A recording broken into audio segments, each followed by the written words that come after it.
모두의 따뜻한 모따 TV. 안녕하세요. 모따TV 모따책방 아따입니다.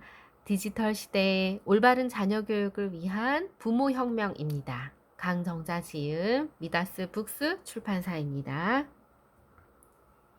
부모와 자녀가 함께 성장하는 미래를 꿈꾸며 많은 부모가 학부모라는 집단적인 정체성에 매몰돼서 자녀를 위한 삶을 사느라 정작 부모 자신의 삶을 살지 못합니다. 공부하느라 자녀의 인생에 코디만 하기에는 너무 아까운 나이입니다. 미래를 알 수 없다는 것이 전문가들의 전망인데요. 이 책에서는 놀이인에 대해서, 언어인에 대해서, 또 공감인에 대해서, 경제인에 대해서, 융합인에 대한 이 5가지에 대한 이야기를 할 거고요. 조바심을 낼 필요는 없습니다. 자신에게 맞는 모델부터 시작하면 되고요. 내 정체성이 명확하지 않은 상황에서는 타인과 제대로 소통하기가 어렵습니다. 놀이인부터 보겠습니다. 호모 루덴스, 놀듯이 즐겁게 살라. 놀이라는 본능이 필요한 시대에 또 제대로 노는 사람이 살아남는다. 놀아본 아이에 대해서 쭉 나옵니다. 일단은 놀이라는 본능이 필요한 시대를 보겠습니다. 놀 때 행복합니다. 놀이의 필요성 3가지는 먼저 시대가 변하고 있죠. 창의적인 인재를 원합니다. 세대가 변하고 있죠. 놀이의 맥락도 변하고 있습니다. 놀지 않고 일해야만 한다는 생각이 보편적이었을 때는 놀이라는 게 불로소득을 누리는 자에게만 허용됐습니다. 하지만 지금은 일과 삶의 균형이 중요하고 단순 작업은 다 인공지능 기계 몫이죠. 놀거리에 중요한 시대가 왔습니다. 노동이 지위 상승으로 연결되는 고리가 끊어집니다. 이를 악물고 고통을 견뎌가며 일해도 인생 역전의 기회는 잘 오지 않습니다. 놀이와 맞바꾸는 일에 대한 헌신이 성공으로 이어졌던 내러티브는 과거의 유물이 되고 있죠. 일에 대한 지나친 열정이 창의성을 저해합니다. 자신이 진정으로 원하는 일이 무엇인지 확인하기 위해 여유 있는 시간과 공간이 필요합니다. 놀면서 일하기, 놀듯이 일하기는 새로운 시대의 성공 코드입니다. 우리의 본능은 바로 놀이입니다. 제대로 노는 사람이 살아남는다. 약 3000년 전에는 소아시아 아티스 왕 제임 중에 심한 기근이 있어서 고통을 피하기 위해서 이틀에 한 번씩만 먹고 먹지 않는 날을 고통스러움을 잊기 위해서 하루 종일 놀이를 하면서 보냈다고 합니다. 따라서 놀이, 게임이라든지 이런 것들이 현실 도피의 일환이 됐고 덕분에 20년의 기근 상황을 버텼고 이런 게임은 사회적인 위기를 극복하는 대안이 되었습니다. 놀이는 주변 사람을 끈끈한 관계로 맺어주는 연결고리고요. 소송 욕구와 성공 갈망을 충족시킵니다. 내일을 기약할 수 없는 상황에서도 삶을 적극적으로 디자인할 수 있었습니다. 놀이는 배움의 시작이자 삶의 근력을 키우는 원동력입니다. 놀이의 밥을 충분히 먹지 못하면 채워지지 않는 내면의 배고픔을 안고 사는데요. 아날로그 놀이로 다시 돌아가야 합니다. 다양한 형태의 놀이기구에 도전하면서 창의성과 모험심을 키울 수 있습니다. 일상생활에서 부모가 하는 일을 아이가 따라하면 다 놀이가 될 수 있죠. 부엌도 얼마든지 놀이 공간으로 변신할 수 있습니다. 고통도 중독되는 것처럼 생각 또한 마찬가지인데요. 우리는 하루에 4만 5천 번의 부정적인 생각을 하는데 무려 생각의 80%를 차지한다고 합니다. 부정적인 생각과 체험을 삶에 들여놓는 것도 습관이 되는데 이런 염증도 면역 체계에서 온 스트레스 반응이죠. 이 염증이 부정적인 감정에 의해서도 생깁니다. 면역 체계도 감정에 반응하기 때문인데요. 자신과 소중한 가족이 고통의 몸과 고통의 정신에 시달리지 않게 하기 위해서는 놀이가 필요합니다. 놀아본 아이, 놀 줄 아는 부모, 나이가 들수록 주로 반복적인 경험을 하면서 빨리 시간이 더 가게 느껴지는데 천천히 가게끔 하는 기 위해서는 순간순간의 의미를 부여하며 살면 됩니다. 놀이는 밋밋한 하루를 감동으로 가득 찬 삶으로 바꾸어 줍니다. 더 많은 기억 같은 시간이라도 더 길게 느끼게 합니다. 우리의 경험은 감정과 느낌으로 기억합니다. 흘러가는 시간을 가치 있는 일로 채워서 천천히 흐르게 만들어야 합니다. 하루하루의 기적처럼 사는 것은 밀도 있는 삶을 사는 것이고 늘 신비로운 삶이고 역동적인 삶이며 늘 새로운 이벤트로 인식하는 삶입니다. 놀이를 통해 계속 성장합니다. 80살이 훌쩍 넘은 와카미야 마사코 할머니에게 게임을 너무 좋아해서 이 할머니는 노인을 위한 게임을 결국은 개발했다고 합니다. 그 게임 이름이 하나당 게임이라고 하네요. 놀이는 시간의 중축에서 과거와 미래의 나를 이어주는 매개가 됩니다. 놀지 않는 나 자신은 과거와 미래의 나와 단절되는데요. 놀이는 존재론적인 장에서 주변 사람과 나를 횡적으로 연결해 줍니다. 놀이 콘셉트과 놀이 마인드를 삶에 들여놓아야 합니다. 놀이가 의무사항이 되면 자유의지가 결여되어서 흥미를 잃습니다. 따라서 놀 줄 아는 부모가 자녀와 잘 놀 줄 압니다. 행복해서 웃는다, 웃어야 행복한다. 우리는 웃는 행동 때문에 행복한 감정을 느낍니다. 불행한 감정이 생기면 웃음이 없어지는 행동이 나올 수밖에 없죠. 그러면 불행한 감정을 느끼게 됩니다. 실천이 우선입니다. 행동으로 나를 변화시키면 내가 원하는 감정은 순순히 내 행동을 따라옵니다. 웃을 일이 없다. 또 웃을 지금은 상태가 아니다. 웃고 싶지 않다며 기쁨을 유예하지 마세요. 힘들어도 웃을 일을 찾아보셔야 합니다. 의식적으로 찾고 노력하셔야 합니다. 노는 것은 죄악이 아니다. 제대로 놀지 못하는 것이 부끄러운 것이다.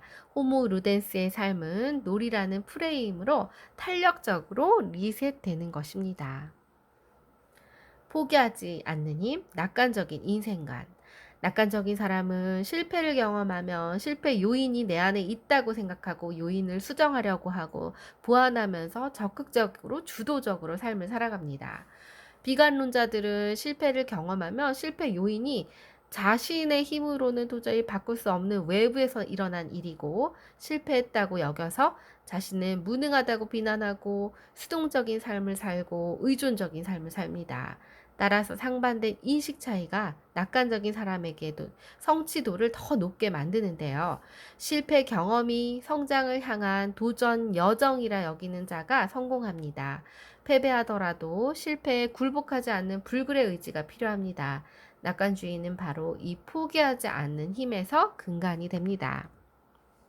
학습된 무기력은요, 통제가 불가능한 상황을 반복적으로 경험하면 이 무기력이 학습되어서 자포자기 상태가 됩니다. 상황을 변화시킬 수 있지만 그럼에도 자신의 잠재력을 더 이상 믿지 않게 되고 의욕적으로 일을 추진하려는 의지가 저하되기 때문에 어떤 노력도 시도하지 않습니다.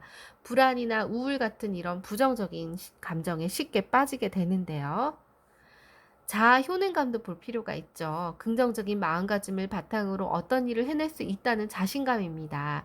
실패가 닥쳐도 다시 일어나는 힘, 닥칠 위험이나 앞으로의 일에 걱정하기보다는 어떻게 처리할 것인가에 관점이 초점이 둡니다. 낙관 근육이라고도 하죠. 긍정 근육을 키우는 힘의 능력입니다. 계속 실패해도 자신을 실패자라 여기지 않고 생각의 전환을 하고요. 긍정 마인드는 성공 사례로 이어지고 성공 경험이 결국 긍정 마인드로 견고하게 다지는 이런 선순환을 이룹니다. 놀이의 반대는 노동이 아니라 우울함입니다. 좋은 게임은 긍정적인 감정을 경험하게 해서 행복과 관련된 중추신경계를 모두 활성화시킵니다. 전략적으로 적당한 시간을 허용해 보세요. 자녀가 좋은 게임을 선별할 수 있도록 그런 안목을 키워주어야 합니다. 게임의 과몰입 상태가 되면 가상과 현실 상황을 이성적으로 분리해서 생각하는 힘이 줄어듭니다. 더 심해지면 실제 인생에서 경험해야 하는 다양한 도전 상황과 직면하는 걸 기피하게 되는데요. 이런 과몰입 상태가 되지 않기 위해서 세심한 배려가 필요합니다. 게임을 통해 경험한 긍정 에너지가 삶의 원동력이 되도록 옆에서 지켜보고 안내해 주실 필요가 있습니다. 놀이는 뇌 발달과 창의력의 원천입니다. 네 가지의 범주가 있는데요. 놀이는 경쟁을 통해 전략과 방법을 익히기 위한 아곤이라고 해서 카드 게임, 체스, 바둑 같은 이런 전략 게임이 있고요. 또 한 범주는 운을 좌우하는 주사위나 카드를 통한 우연 게임이 있고요. 이러한 인간의 힘으로 통제 불가능한 날씨나 천재지변을 예측했다고 합니다. 또 한 범주는 연극과 같은 재현놀이를 통해서 이런 미미크리라고 해서 모방놀이, 소꿉놀이, 부모 역할의 기술을 연습하고 생존 능력을 습득합니다. 또 한 범주는 그네타기나 회전목마처럼 아찔함을 즐기고 도전하는 일인데요. 카타르시스로 도전놀이를 즐기며 스트레스를 해소하면서 성취를 통한 자존감을 익히는 데 도움이 되죠. 놀이가 아동 발달을 촉진시킵니다. 놀면서 문제 해결력이나 협력, 공감 능력을 키워주고 이 시대에 갖춰야 할 필수 덕목입니다. 놀이는 학습의 적이 아니라 파트너입니다. 놀면서 공부하는 환경을 만들어주는 게 중요하고 뇌가 폭발 성장을 거두는 기간인 청소년기의 놀이는 마음껏 즐겨야 합니다. 우리 뇌는 약 1000개에서 1만 개 달하는 신경세포가 네트워크를 구축하고 있습니다. 놀면서 하는 공부가 그래서 중요하고요. 공부가 즐거운 것이 돼버리면 효율적으로 기억하게 되죠. 시내스가 강화되고 신경세포가 활성화돼서 장단기 기억 장소로 안전하게 저장이 됩니다. 따라서 즐거워야 뇌 활성화가 되기 때문에 즐겁지 않으면 절대로 건망증도 잘 생기고 기억도 약해질 수밖에 없습니다. 공부한다는 것은 활성화되지 않은 신경세포 간의 새로운 연결망을 만들고 이전에 닿지 않았던 뇌 세포까지 혈액과 영양 공급을 하는 것이고요. 놀이는 뇌 발달을 촉진시키고 나이가 들수록 뇌 질량은 점점 감소합니다. 신경세포의 수상 돌기가 마모되고 축삭 돌기도 위축됩니다. 그래서 40대는 20대의 65% 정도의 기억력을 보유하고요. 50대는 20대의 절반밖에 기억을 못한다고 하네요. 이런 까닭에 어른도 노는 듯이 진지하지만 즐거운 마음으로 공부를 해야 합니다. 조바심을 접어야 합니다. 즐겁게 공부하는 습관을 키워야 합니다. 뇌파는 알파파와 베타파가 있죠. 알파파는 사물과 상황을 전체적으로 조망하는 통찰력, 창의력을 발휘할 때 발산되고요. 뇌가 균형이 잘 발달하기 위한 알파파가 지속적으로 나오는 게 중요합니다. 이 알파파는 놀 때나 스스로 발산할 때 좋은 기능을 합니다. 또 베타파는 뇌가 통합적으로 사용하지 못할 때 발산되고요. 뇌의 효율성과 기능을 저해하며 억지로 의무적으로 할 때, 행복하지 않을 때, 나쁜 기능을 할 때 베타파가 나옵니다. 일은 즐겨야 1%의 인재가 됩니다. 위대한 업적을 남긴 이들은 일을 억지로 꾸역꾸역 하지 않았죠. 마지못해 하는 태도로 위대한 일을 절대 시작할 수조차 없습니다. 성공하기 위해서는 일을 해야만 하는 게 아니라 하고 싶은 것으로 만들어야 합니다. 일 자체를 즐겨야 하고 그러기 위해 좋아하는 일을 직업으로 삼는 게 중요합니다. 일을 스스로 정할 때는 더 큰 자유와 즐거움을 느끼는 게 지각된 자유감이라고 하죠. 일하는 과정 중에 자유로운 선택을 많이 하면 할수록 지각된 자유감이 높아집니다. 일의 성과 능률에 비례합니다. 하기 싫은 아이들에게도 선택의 기회를 준다면 그 아이는 힘든 일도 즐겁게 할 수 있는 기회가 될 것입니다. 위대한 업적을 이룬 사람들은 이를 놀이처럼 즐겼습니다.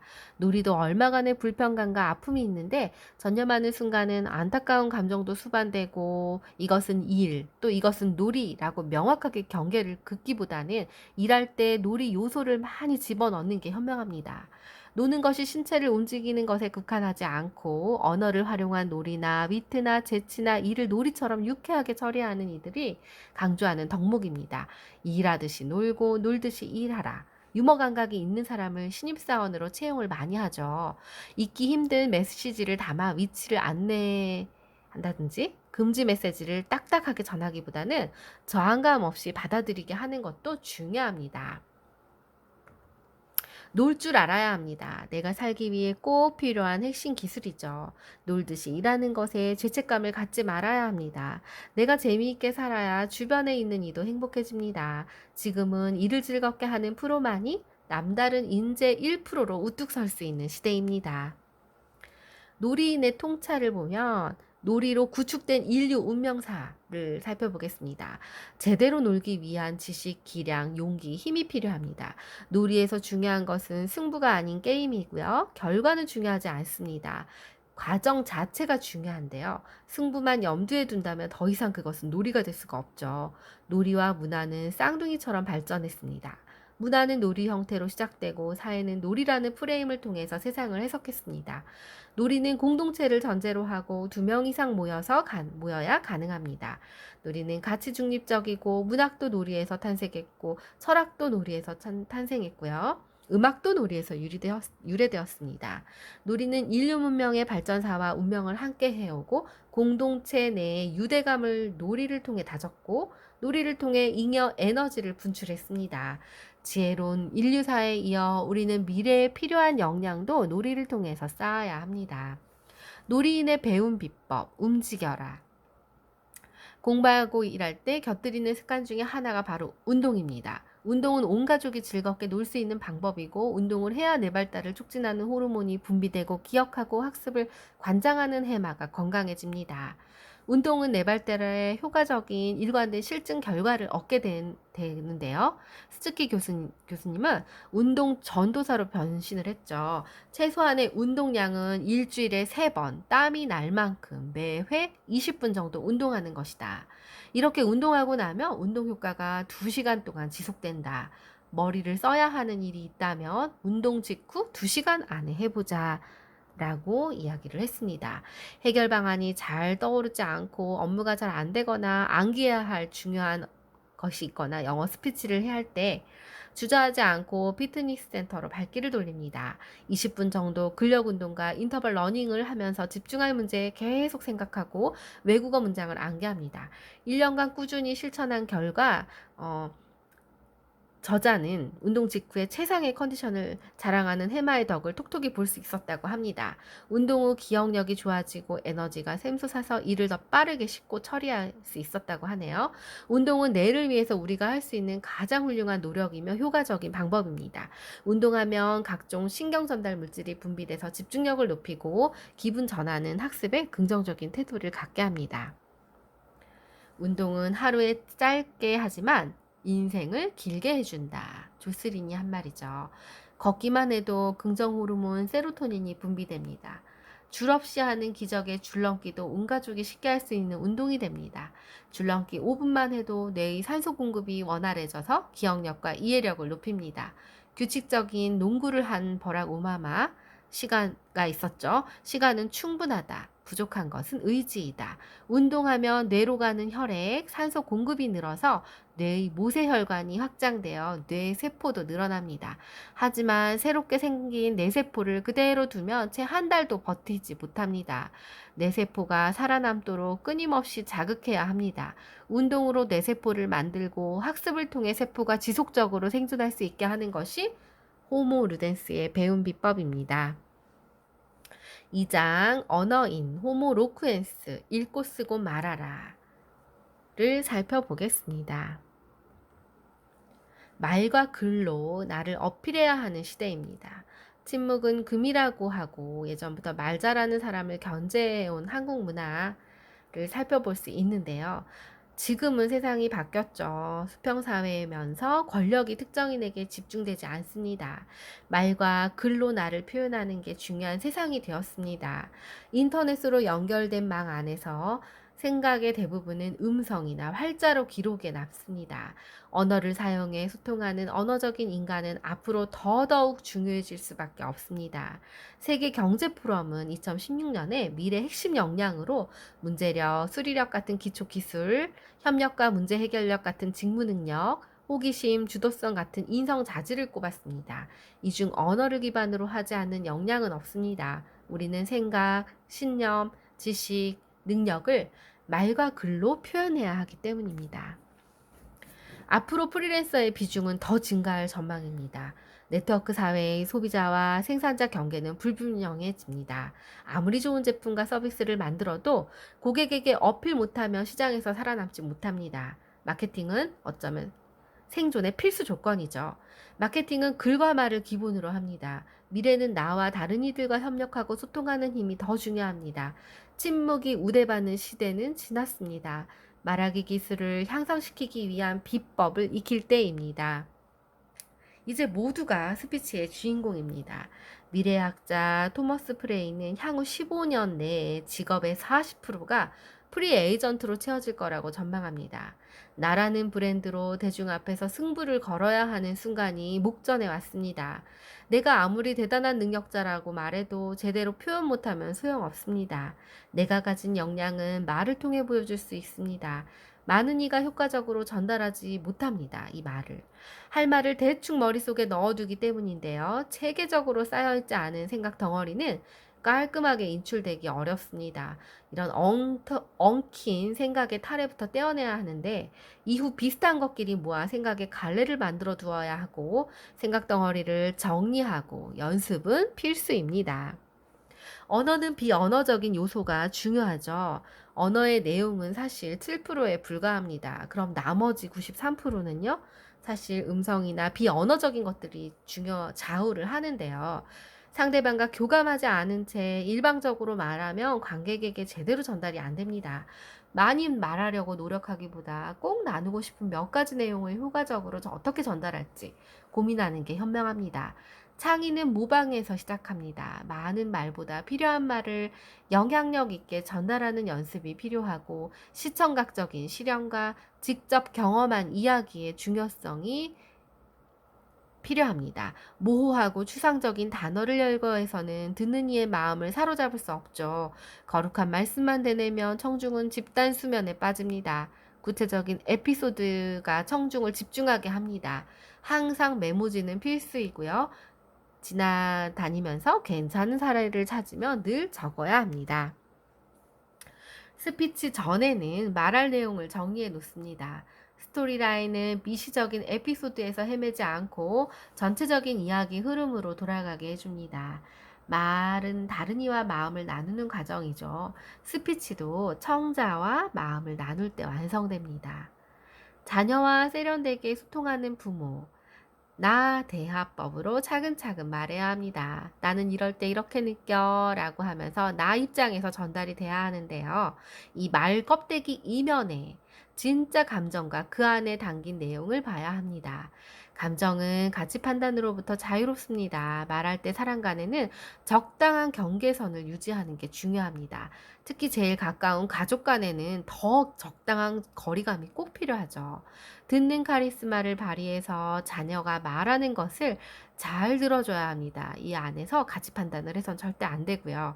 내가 하고 싶은 말은 꼭 필요한 순간 농축해서 핵심만 전달하고 자녀가 하고 싶은 말은 일단은 무조건 경청해야 합니다.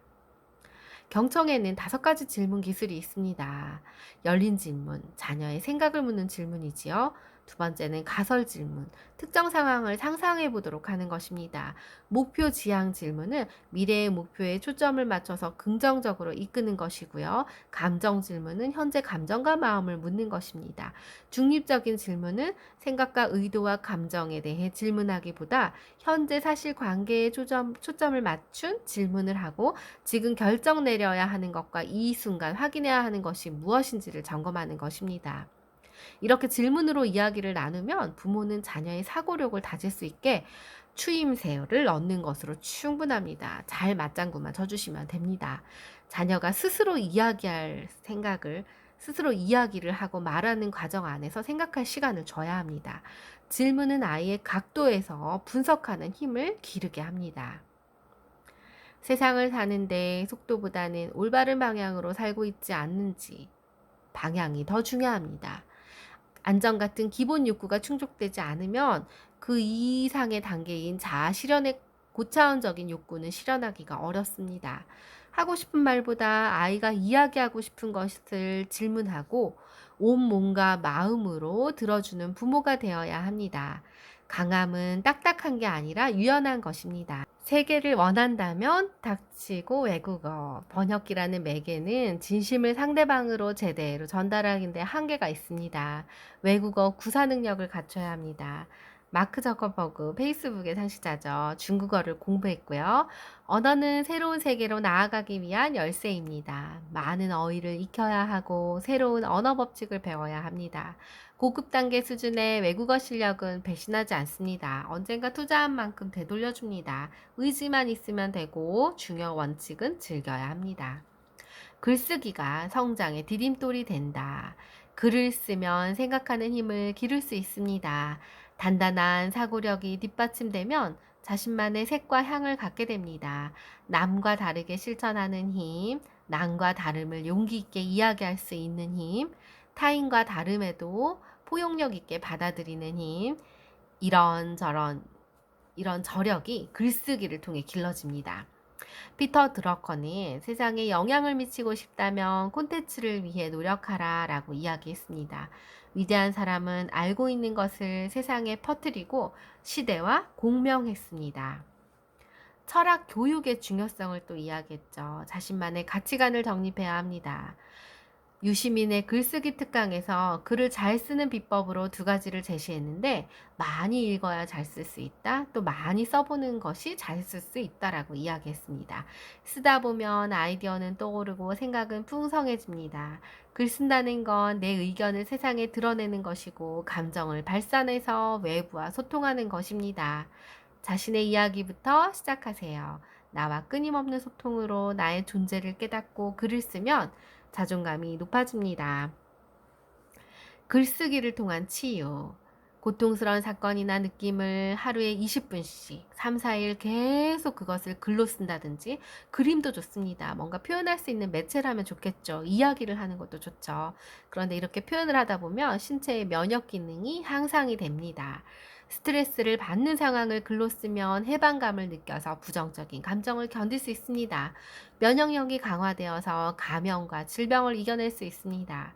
느끼는 감정을 써보고 쓰기는 정신력을 강하게 튼튼하게 합니다. 일기를 쓰기, 아이들에게도 일기를 쓰게 하실 때 감정을 표현하게끔 하는 것도 중요하겠죠. 관심 갖는 것을 관찰하고 메모하는 것도 중요합니다. 또 좋은 책을 베껴보는 것도 좋습니다. 책 읽는 바보가 21세기를 주도한다. 전문 분야에만 집중하며 깊은 사고를 할 수 없습니다. 해야 하는 전체적인 맥락을 파악하고 큰 그림을 조망할 줄 아는 능력에서 나오기 때문인데요. 다양한 분야에 걸친 폭넓은 독서가 필요한 이유입니다. 새로운 것을 익히는데 두려워하면 새 업무를 하는데 큰 스트레스가 됩니다. 리더들은 어린 시절부터 엄청난 독서를 했답니다. 인공지능과 차별화되는 것은 그를 이해하는 독해력을 인류가 갖췄다는 점이죠. 그를 깊이 이해하고 비판적으로 사고하고 생각줄기를 뽑아내서 타인과 소통하는 능력은 인간만의 힘입니다. 책에서 만난 롤모델의 성공 모습을 자신에게 이입시키면 뇌는 자신을 성공한 모습으로 인식합니다. 지지부진한 그들의 삶은 책을 만난 후에 임계점을 넘어서 도약했죠. 책 읽는 방법은 정답이 없습니다. 충분한 양의 독서를 통해 질을 당부할 수 있다고 믿는다면 다독을 권합니다. 인류는 호기심 덕분에 성장했습니다. 주변 환경을 알지 못하면 생존은 어렵습니다. 지적 호기심이 유달리 높은 사람은 생존 본능이 더 강하다고 할 수 있습니다. 언어인의 통찰 비타민 G, 감사는 지의 언어입니다. 칭찬과 감사의 말을 건네는 것도 중요하지만 글과 말로 칭찬하고 감사하면서 자신을 끊임없이 격려하는 것도 의미 있습니다. 자신을 긍정적으로 평가하면 자존감은 높아집니다. 인생의 괴로움에 몰입하기보다 희망의 빛에 주목하는 게 필요합니다. 감사 인사를 습관처럼 하는 것, 또 감사하는 위대한 태도입니다. 수동적인 태도에서 감사하는 마음은 생기지 않죠. 감사 일기를 써보는 건데요. 매일 3가지씩 찾아서 기록해보는 것도 좋습니다. 우리 뇌에서 낙관회로가 생기기에 충분한 3주 동안 지속해야 합니다. 감사 습관은 전두엽에서 꽤 늦게 발달해서 완성이 됩니다. 감사 습관을 가지면 더 목표 지향적이 되고 현실 안주보다는 새로운 것에 도전하는 경향이 높아진다 합니다. 목표를 달성할 확률도 높아지겠죠.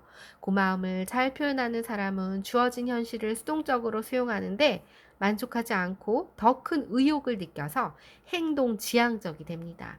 행복은 예측할 수 없을 때 더 크게 다가옵니다. 행복은 보상 크기가 아닌 기대와 차이에서 비롯됩니다. 인생은 일련의 선이 아닌 점의 연속입니다. 연속적인 일직선상에 존재하면 정교한 미래 계획을 세우는 게 가능합니다. 하지만 우리 인생은 불연속적인 점이 이어진 것에 불과하기 때문에 춤추듯이 지금 이 순간에 집중해서 현재를 즐기면서 살라고 주문합니다. 순간순간을 모아서 적분하며 내 삶의 총량이 됩니다. 다채로운 감정을 낳는 여러 경험 덕분에 삶이 풍요로워집니다. 호모 로크웬스는 이런 모든 일련 과정을 지혜로운 언어로 즐길 줄 알아야 합니다. 언어인의 배운 비법 말하라. 낭독 후의 기억력은 20% 향상됩니다. 낭독이 그래서 묵독보다 두뇌 발달을 더 촉진합니다. 공부한 책은 읽은 후에 자신의 말로 바꿔서 전달할 수 있어야 합니다. 이들과 일반인의 차이는 저장된 것을 인출하는 라펠레몽이라고 해서 출력이 이런 영역이 비롯됩니다. 세상에 두 가지 지식이 있는데요. 이 두 가지는 내가 설명할 수 있는 지식과 내가 설명할 수 없는 지식으로 나뉜다고 합니다. 집에 화이트보드를 두시면 좋습니다. 아니면 베란다 창문에 뒤에다가 전지를 붙여주시는 것도 좋습니다. 그래서 거기다가 보드 마카로 아이들이 아는 내용을 설명할 수 있게 환경을 만들어주는 것도 좋습니다. 토론하면서 배우는 유대인들은 이 말하는 공부법을 주로 썼다고 합니다. 이상 시청해 주셔서 감사하며 2부에서 뵙겠습니다.